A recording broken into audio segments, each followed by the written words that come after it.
Hello everyone. Today we will discuss third unit of Core 10 Political Science paper and the chapter is Political Debate on Sovereignty and Territoriality.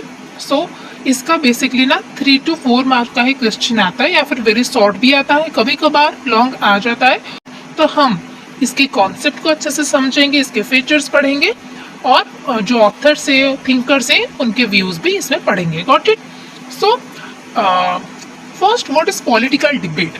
Debate क्या है? एक discussion जो कि एक मुद्दे को लेकर होता है और लोग जो होते हैं उस पर डिफरेंट व्यूज देते हैं। A discussion about a subject on which people have different views. Okay, and जो डिबेट पॉलिटिक्स से रिलेटेड होती है वो होता है political debate.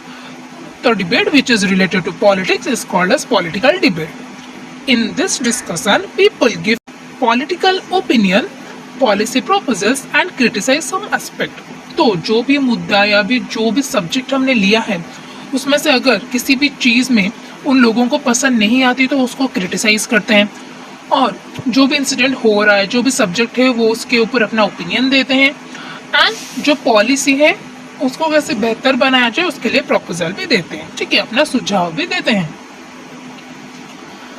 Next is sovereignty. तो ये सोवरेंटी आखिरकार क्या है?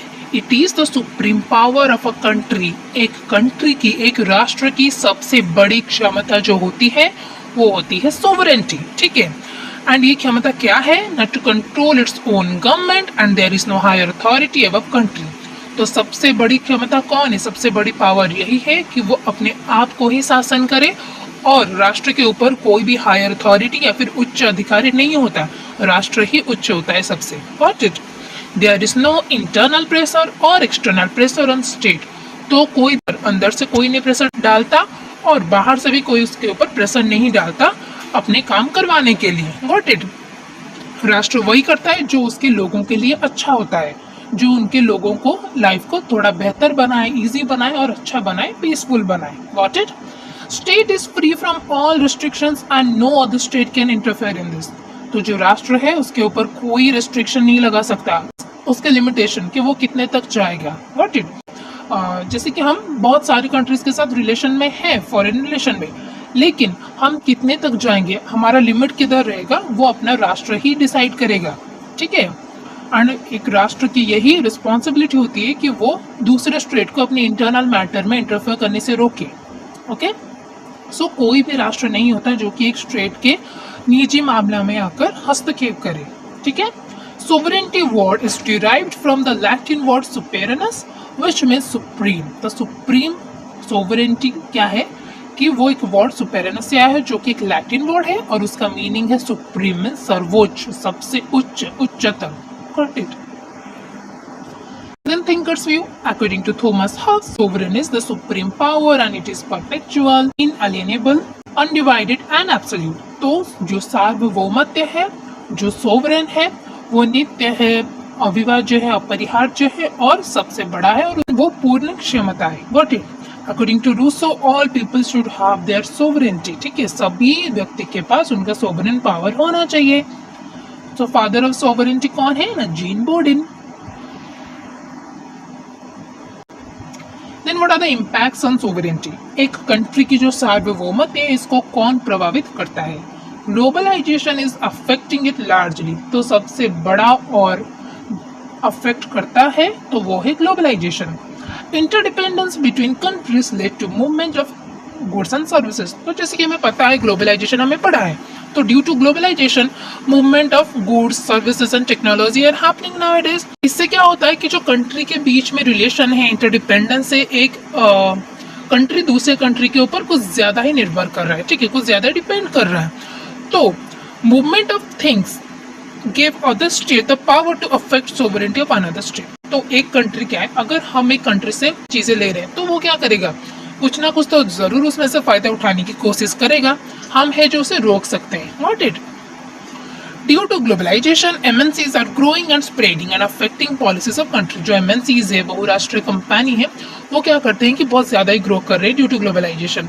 तो क्योंकि इतना ग्रो कर रहे हैं तो उनके पास पैसा भी बहुत है और उसी के कारण वो क्या करते हैं कि जो गवर्नमेंट की रिप्रेजेंटेटिव है उनको भी इन्फ्लुएंस करते हैं उनके पैसे के द्वारा और ये गवर्नमेंट की जो पॉलिसी है उसको भी अफेक्ट करते हैं। Got it? strong and rich countries are controlling weak and poor countries by helping them. तो जैसे चीन जैसे देश है वो क्या करते हैं कि जब पाकिस्तान देश जैसा है तो चीन क्या करता है, उसको हेल्प करता है. जो बाहर के बड़े बड़े देश है उसको हेल्प कर रहे हैं, लेकिन वो उनको नहीं पता कि हेल्प करने के साथ साथ वो उनसे उनकी जो चीज है, उनकी सोवरेंटी उसको छीनना चाहते हैं, वो टेरिटरी अपने नाम में करना चाहते हैं. लेकिन then what are the objectives? State will handle its own matter. जो कंट्री है तो सार्वभौमत्व क्या कहता है कि स्टेट अपने मैटर को खुद कंट्रोल करेगा. State will make loss and implement loss. वो अपने लॉ खुद बनाएगा, उसको इम्प्लीमेंट भी खुद करेगा. The state can interfere in it. और कोई फॉरेन कंट्री उसमें इंटरफेयर नहीं कर सकता. State will govern itself. State अपने आप को ही गवर्न करेगा, मीन शासन करेगा. Its own choice of making foreign rules. So foreign countries के लिए डील करने में जो रूल्स बनाया जाता है तो उसको भी वही कंट्री ही डिसाइड करेगी. If a state wants to connect with others, then it can. Nobody can decide it except state. तो अगर स्टेट चाहती है किसी दूसरे स्टेट के साथ रिलेशन बिल्ड करने में तो वो उसकी ही जिम्मेदारी है, और कोई इसके अलावा ये डिसीजन नहीं ले सकता. State is free to join any international organisation. तो कोई भी international organisation, that can be united nation, that can be WHO, वो जो भी है, तो अगर स्टेट चाहे तो वो उसमें पार्टिसिपेट कर सकता है या फिर ज्वाइन कर सकता है. State will make its own rule for import and export. And import and export के लिए स्टेट खुद की ही रूल खुद बनाएगा. तो जितनी भी सारी चीजें इम्पोर्ट एंड एक्सपोर्ट होती है उसके लिए कुछ स्पेसिफिक रूल्स होते हैं एंड उसको वही कंट्रीज ही बनाती है.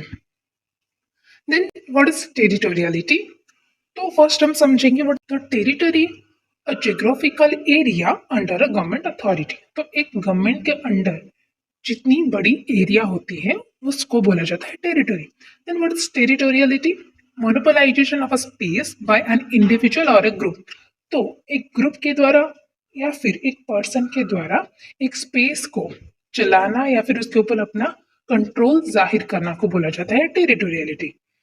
For example, the geographical area of India is called territory and the rule of Indian government over the area is called territoriality. तो जो एरिया है, जो जगह है, उसको बोला जाता है टेरिटरी. लेकिन हम जो उसके ऊपर गवर्न करते हैं, अपना जो कंट्रोल उसमें नियंत्रण करते हैं, हम उसको बोला जाता है territoriality. Then what are the features of territoriality? It ensure power all over the territory. तो टेरिटोरियलिटी ये है कि जो टेरिटरी है उसमें हमारा पावर है. State has power over all it's resources. तो जितनी भी सारी रिसोर्सेज है, फॉर एग्जांपल पानी हो गया, इसके मिनरल्स हो गए एंड माइंस हो गया, जितनी भी रिसोर्सेज हैं, खाना पीना, जितनी भी सारी रिसोर्सेज तो कई सारी होती है, तो सभी के ऊपर उसका कंट्रोल है. किसका? स्टेट का.